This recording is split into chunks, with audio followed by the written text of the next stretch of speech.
आज के इस वीडियो में हम जानेंगे उत्तर भारत की एक जाति कुर्मी का इतिहास।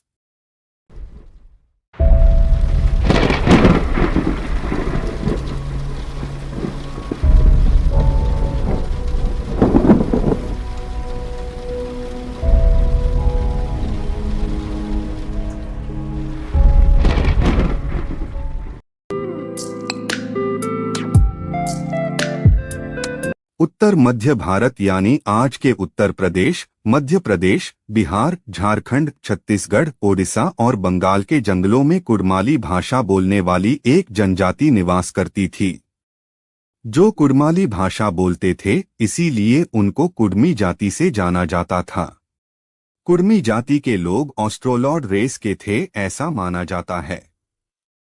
यानी उनके पूर्वज भारत की दक्षिण पूर्व दिशा में ऑस्ट्रेलियन प्लेट यानी थाईलैंड के जंगलों से माइग्रेशन करके भारत आए थे।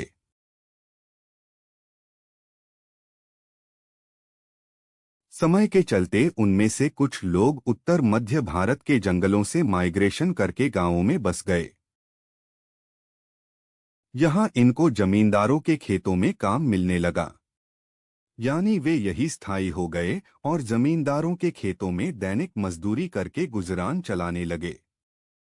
ये जमींदारों के खेतों में दैनिक मजदूरी करके गुजरान करने वाला ये समाज ही आगे जाके कुर्मी कहा जाने लगा।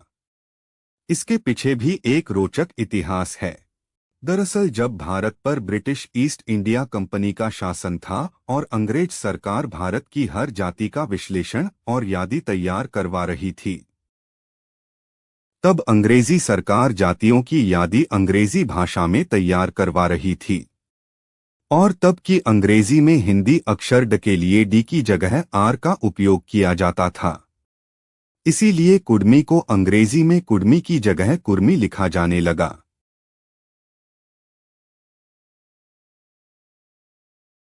बाद में ये जाति के लोगों को कुर्मी नाम से ही जानने लगे और लोगों के व्यवहार में इस जाति के पहचान में यही शब्द उपयोग में लाया गया। यानी कि अब कुर्मी जनजाति कुर्मी जाति से ही प्रसिद्ध हुई।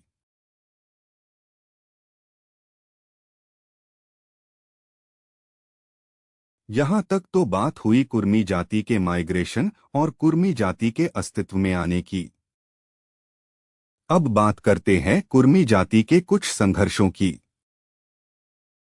दरअसल ये तब की बात है जब भारत सोने की चिड़िया नहीं रहा था।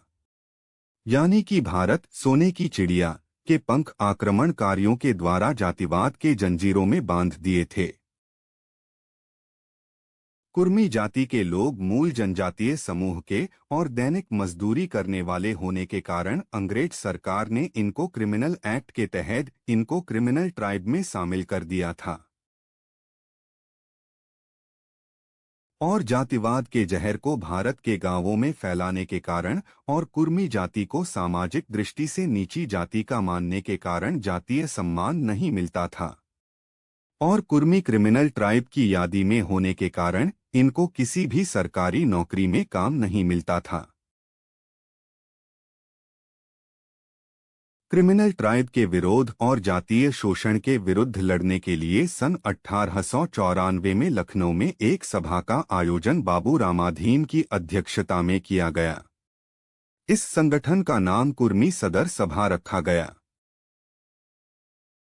बाद में ये संगठन हर साल अलग अलग शहरों में एक सभा का आयोजन करता था और कुर्मी जाति के सामाजिक हक के लिए मांग करता था। ऐसी ही एक 1901 की सभा में कुछ लोगों ने सामाजिक अन्याय से रक्षण के कारण कुर्मी के आगे क्षत्रिय जोड़ने का सुझाव दिया, जिसके चलते कुछ लोगों ने अपने नाम में कुर्मी के आगे क्षत्रिय लिखा। बाद में सबसे पहले 1909 में चुनार की कुर्मी सदर सभा में सबसे पहले अधिकृत रूप से कुर्मी के आगे क्षत्रिय जोड़ा गया और कुर्मी सदर सभा का नाम बदलकर अखिल भारतीय कुर्मी क्षत्रिय महासभा कर दिया। कुर्मी के आगे क्षत्रिय जोड़ने से सामाजिक दृष्टि से कोई फेरफार दिखने नहीं मिला, लेकिन 1935 में कुर्मी जाति को शेड्यूल्ड ट्राइब्स से निकाल दिया गया, जिसके चलते आज भी कई राज्यों में कुर्मी जाति के लोग शेड्यूल्ड ट्राइब्स में शामिल होने के लिए आंदोलन कर रहे हैं। झारखंड, पश्चिम बंगाल, उड़ीसा के कुर्मी आज भी अपने आप को जनजातीय समूह का मान रहे हैं और शेड्यूल्ड ट्राइब्स में शामिल होने के लिए कई बड़े आंदोलन कर चुके हैं।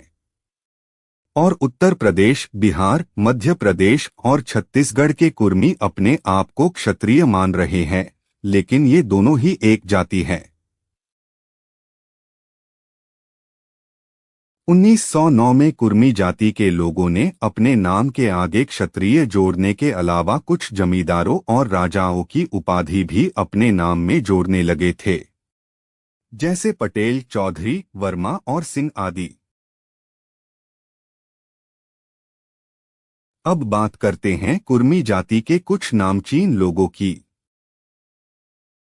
कुर्मी जाति के सबसे लोकप्रिय और नामचीन व्यक्ति हैं डॉक्टर सोनेलाल पटेल। डॉक्टर सोनेलाल पटेल का जन्म 1950 में उत्तर प्रदेश के कन्नौज में हुआ था। सामान्य किसान परिवार में जन्मे सोनेलाल पटेल का जीवन बहुत ही संघर्षमयी रहा था। सभी रूप से पिछड़ी कुर्मी जाति को राजकीय रूप से मजबूत करने में डॉक्टर सोनेलाल पटेल का बहुत बड़ा योगदान है। कई अलग अलग उपजाति में बिखरी कुर्मी जाति को सभी उपजाति त्याग कर पटेल जोड़ों का संदेश दिया था, जिससे आज कुर्मी जाति में सबसे ज्यादा पटेल उपजाति है। पटेल जोड़ने से कुर्मी को संगठित करके कुर्मी को राजनीति में मजबूत करने का श्रेय डॉक्टर सोनेलाल पटेल को जाता है। और डॉक्टर सोनेलाल पटेल ने 1995 में अयोध्या में लाखों कुर्मी लोगों के साथ बौद्ध धर्म अपनाया था। सोनेलाल पटेल ने बहुजन समाजवादी पार्टी में को फाउंडर रहे थे। बाद में खुद की अपना दल नाम की पार्टी बनाई, जो आज उत्तर प्रदेश में कुर्मी जाति की पार्टी से जानी जाती है, जिसके आज दो भाग हो गए हैं, एक अपना दल एस और दूसरा अपना दल के। आज के समय में अपना दल एस की नेता अनुप्रिया पटेल और अपना दल के की नेता पल्लवी पटेल भी कुर्मी जाति के नामचीन चेहरे हैं। दूसरे नामचीन लोगों की बात करें तो आज भारत के 2 राज्यों में कुर्मी जाति के मुख्यमंत्री हैं, जो बिहार के मुख्यमंत्री नीतीश कुमार और छत्तीसगढ़ के मुख्यमंत्री भूपेश बघेल दोनों ही कुर्मी जाति से आते हैं। अब यहाँ पर कई कुर्मी जाति के लोगों का सवाल होता है कि सरदार वल्लभ भाई पटेल और छत्रपति शिवाजी महाराज कुर्मी है या नहीं। वैसे तो महान पुरुषों की कोई जाति नहीं होती, लेकिन इस सवाल का उत्तर है नहीं। सरदार वल्लभ भाई पटेल और छत्रपति शिवाजी महाराज कुर्मी जाति के नहीं थे। दरअसल 1913 की अखिल भारतीय कुर्मी क्षत्रिय महासभा में विट्ठल भाई पटेल के उपस्थित रहने के बाद से ही कुर्मी जाति के लोगों ने अपने नाम में पटेल जोड़ना शुरू कर दिया था। वैसे तो पटेल गुजरात की उपाधि थी और गांव के मुखी को गुजरात में पटेल कहा जाता था। और हिंदी भाषी राज्यों में पटेल नाम की उपाधि नहीं थी, लेकिन 1913 के बाद ये हिंदी भाषी राज्यों में भी कुर्मियों के द्वारा पटेल शब्द का उपयोग शुरू होने लगा। उसके बाद से ही सरदार वल्लभ भाई पटेल और उनकी जाति पाटीदार को कुर्मी मानने की प्रथा शुरू हुई।